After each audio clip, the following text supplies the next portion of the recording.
Pour commencer, j'aimerais déjà tout d'abord remercier toutes les personnes qui ont participé à la cagnotte pour que je puisse avoir du nouveau matériel. Et maintenant, ça y est, comme vous pouvez le constater, j'ai un nouveau matériel qui est tout neuf et je vais pouvoir faire enfin des vidéos qui ressemblent à quelque chose. Il n'y aura plus trop ce problème de son et d'image un peu bizarre. Voilà, donc je tenais à remercier toutes les personnes qui ont participé parce que vraiment c'était super sympa. Et j'étais vraiment très surpris de la générosité de chacun d'entre vous. Voilà, donc dans cette vidéo, je vais avant tout comment dire, répondre à quelques questions que vous m'avez posées, parce que j'en ai reçu beaucoup et de très intéressantes et très compliquées. Donc je vais tenter d'y répondre du mieux possible. Voilà, donc alors les premières questions, j'ai enlevé les noms pour que ça reste quand même un peu anonyme. Mais voilà, donc j'ai des questions particulières. Alors, voilà. Il y a un processus que je ne comprends pas. Comment peut-on greffer des corps éthériques astrales sur des robots ou des clones humains? Alors, effectivement, là, la technique elle-même, je ne la connais pas. Ça, je ne peux pas vous dire. Hein. C'est vraiment, ça relève de, comment dire, d'une technologie qui nous dépasse. Hein, mais qui existe effectivement, et ce, depuis l'Atlantide. Déjà, en période Atlante, ils faisaient déjà ces genres d'expériences bizarres.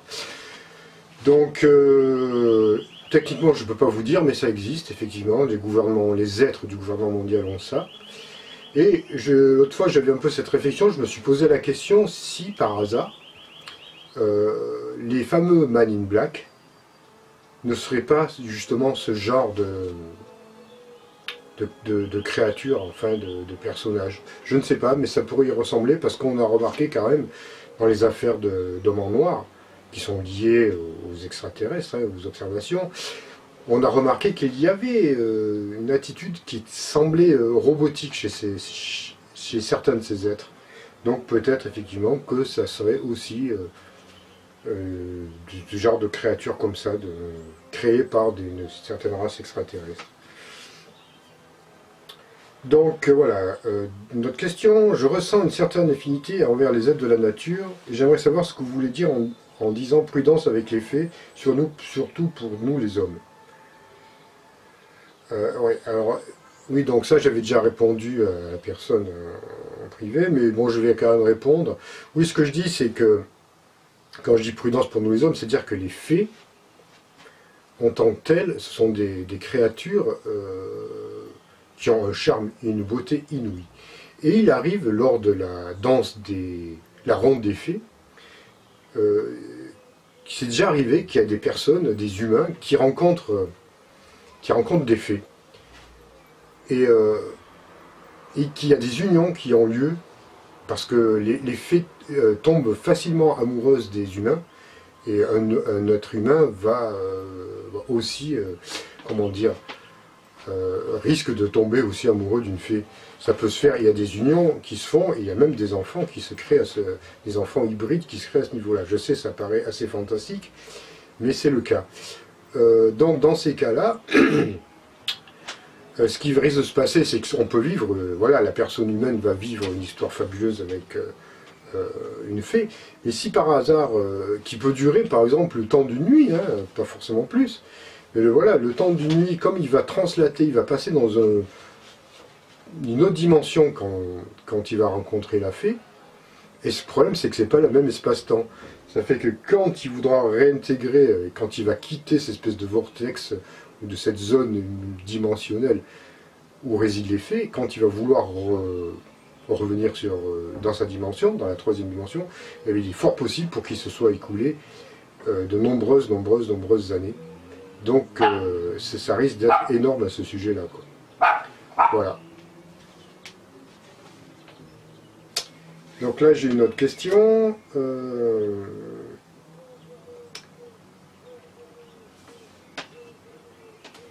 Alors oui, donc, tous les êtres que tu rencontrais dans tes voyages astro, certains ont pu t'expliquer le but de la vie en général sous toutes ses formes. Pourquoi la vie physique se vit dans la douleur et l'imperfection? Bon, elle se vit dans la douleur et l'imperfection uniquement parce que on est porteur de karma. on est porteur d'ignorance, on a perdu notre clarté fondamentale quand on s'est incarné. Bon, ça c'est... On va loin dans cette discussion, dans cette question, on peut aller très loin.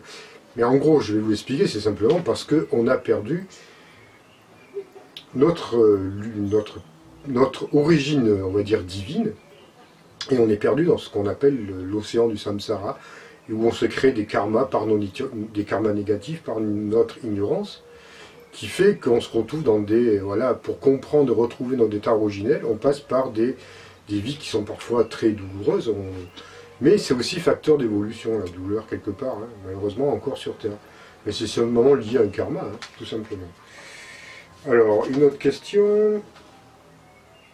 J'ai l'impression que certains films de science-fiction nous apportent aussi quelques éclairages.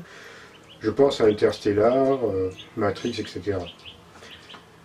Ben oui, parce que la science-fiction, ce sont des êtres, des étoiles en général, qui vont induire des idées aux auteurs de science-fiction. Mais induire des idées sur un futur,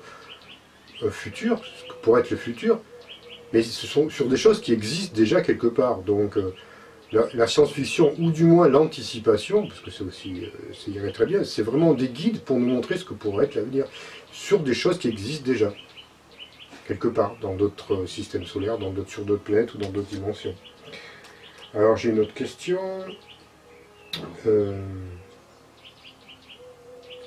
Est-ce que le corps astral est le même pour tout le monde? A-t-on au final, peu importe la dimension, un corps ou une vibration qui nous est propre, qui ne change pas, et qui reflète qui l'on est vraiment? Donc oui, tout le monde a un corps astral, évidemment. Tout le monde a le même corps astral, à part que bon, il reflète l'aspect de notre physique, de notre corps physique. Mais effectivement, après avoir atteint une certaine évolution, le corps... c'est plus le corps astral, de toute façon, ça sera un autre corps. Dans certaines traditions, on appelle ça le corps arc-en-ciel. Donc ce sont des corps qui sont plus des corps de pure lumière. Donc qui se rapprochent plus de ce qui est la source, la divinité. Voilà. Donc c'est vrai que ça change après, ça change. Mais bon, là on rentre vraiment dans des domaines qui nous sont encore très lointains.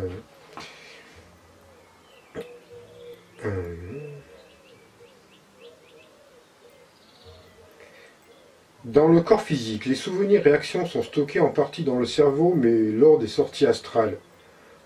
Lors des sorties, le corps astral n'est pas constitué d'organes. Alors comment peut-on voir ou sentir, etc. Bon, de toute façon, oui. Non, la mémoire, c'est la conscience, je pense qu'il veut dire la personne, la conscience. Le corps astral est le véhicule de la conscience, hein, de notre âme, donc on part avec la conscience. On ne va pas laisser la conscience dans le corps physique et faire une sortie hors du corps sans conscience. Non, ça ne marche pas comme ça. Donc après, au niveau des sens, mais moi je sais que quand je suis hors du corps, tous mes sens sont décuplés. Que ce soit la vue, l'odorat, l'ouïe et tout. Mais ils ne sont pas captés par les organes physiques. Évidemment, c'est le corps subtil qui a des capacités sensorielles qui sont beaucoup plus fines, beaucoup plus puissantes que le corps physique. Mais évidemment, ce n'est pas axé sur des organes de la même manière que le corps physique, parce que ce n'est pas la même chose. Alors, voit-on des animaux désincarnés dans l'astral? Évidemment, oui, ça arrive, on peut les voir, il n'y a aucun souci. Hein. On voit tout sur notre plan, donc effectivement, on peut voir des animaux désincarnés, ou même incarnés, hein, qui sont sur leur forme astrale aussi. Alors, est-ce que les animaux ont un parcours d'élévation et de transformation comme nous? Oui, ils ont leur propre monde, ils ont leur propre évolution, ils ont leur propre parcours à faire, comme nous. Mais leur schéma de compréhension est différent. Puis en plus, selon les animaux, c'est plus des âmes groupes qui évoluent, vous voyez, ensemble, plus qu'une individualité. Donc il y a des différences, mais ils ont un parcours évolutif effectivement à faire. Hein. Est-ce qu'ils changeront un jour ou l'autre? Ils changeront d'état. Ils iront, peut-être un jour connaîtront-ils le règne humain. Hein. Si on en croit certaines traditions, ou certains trucs, oui, traditions, ou une croyance, on passerait du monde minéral au monde végétal, au monde animal, au monde humain. Et après au monde suprahumain. Tout à fait possible. Rencontres-tu d'autres voyageurs et peux-tu communiquer avec eux? Oui, évidemment, ça m'arrive de rencontrer d'autres personnes dans l'astral. Effectivement, je communique, on peut très bien communiquer ensemble à ce moment-là. Il n'y a aucune difficulté. Ah oui, il y a encore une question au niveau des animaux. Sommes-nous redevables des animaux que nous tuons pour manger? Oui, c'est certain qu'on leur est plutôt extrêmement redevable. Car, comment dire, il y a des animaux qui offrent leur corps aux humains, mais c'est compliqué. Il faut vraiment comprendre le règne animal, c'est assez compliqué.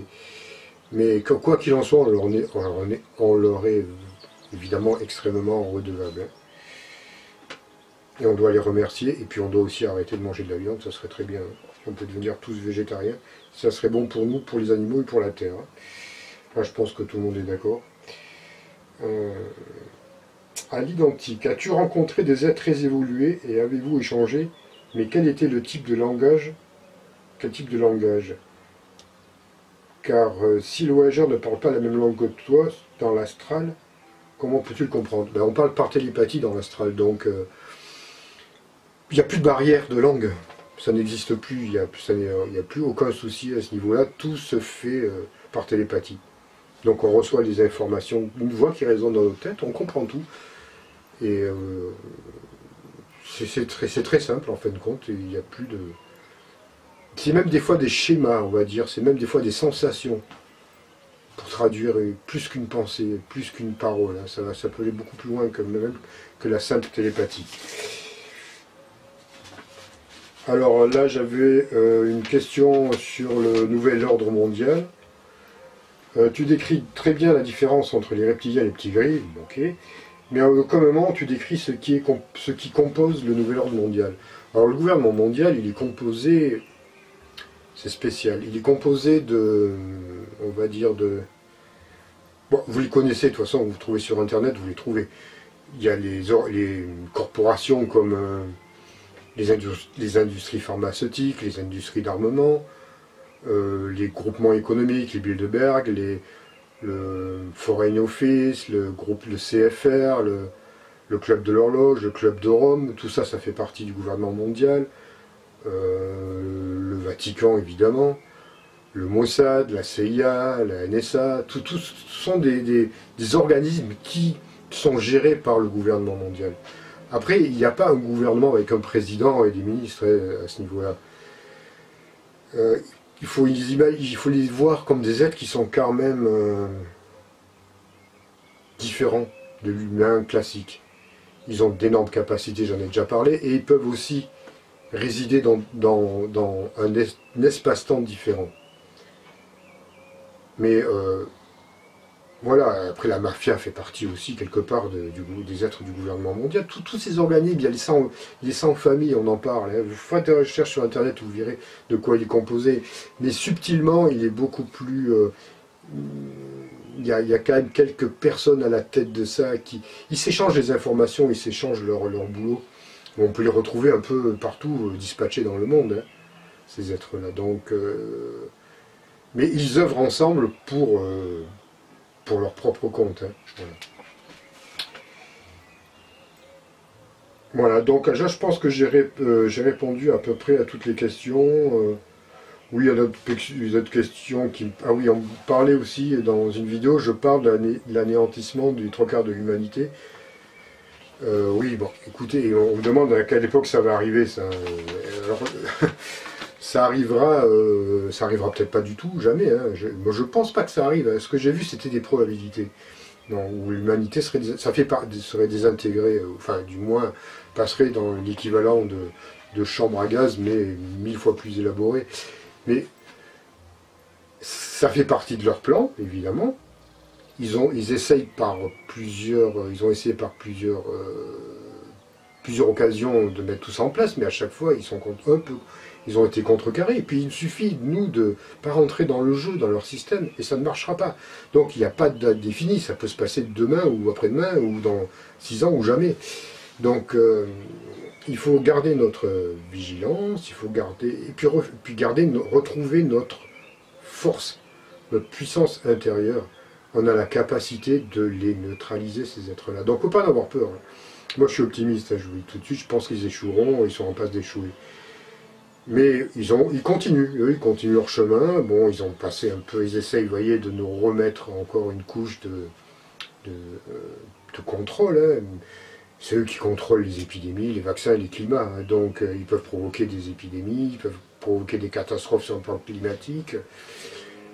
Voilà, tout ça, ça se passe en Suisse. D'ailleurs, les décisions sont prises souvent à Genève, avec des représentants de tous, des industries pharmaceutiques, du Vatican, voilà, vous voyez, tout ce que je vous ai dit tout à l'heure. Voilà, mais n'ayez pas peur, ne leur donnez pas plus de pouvoir qu'ils ont, et puis on les réduira au silence, du moins ils se réduiront au silence par eux-mêmes. Voilà, là j'ai fait mon petit jeu des questions-réponses, j'en ai pas d'autres pour l'instant, donc si vous avez d'autres questions, ben, vous me les poserez, j'essaierai de vous y répondre de la même manière. Donc pensez à vous abonner à ma vidéo, à ma chaîne YouTube si vous n'êtes pas encore abonné. Pensez également, on clique là pour s'abonner. Je crois là ou l'autre côté, je sais plus, on verra. Pensez aussi à partager les vidéos et à les liker. Hein. Ça serait sympa, ça me permet comme ça d'avoir une meilleure référence sur YouTube et de pouvoir plus partager, diffuser mes vidéos. Voilà, je vous remercie, j'espère vous retrouver très bientôt, et puis voilà, j'espère que j'ai bien répondu à vos questions et que les choses sont un peu plus claires à partir de maintenant. Voilà, au revoir.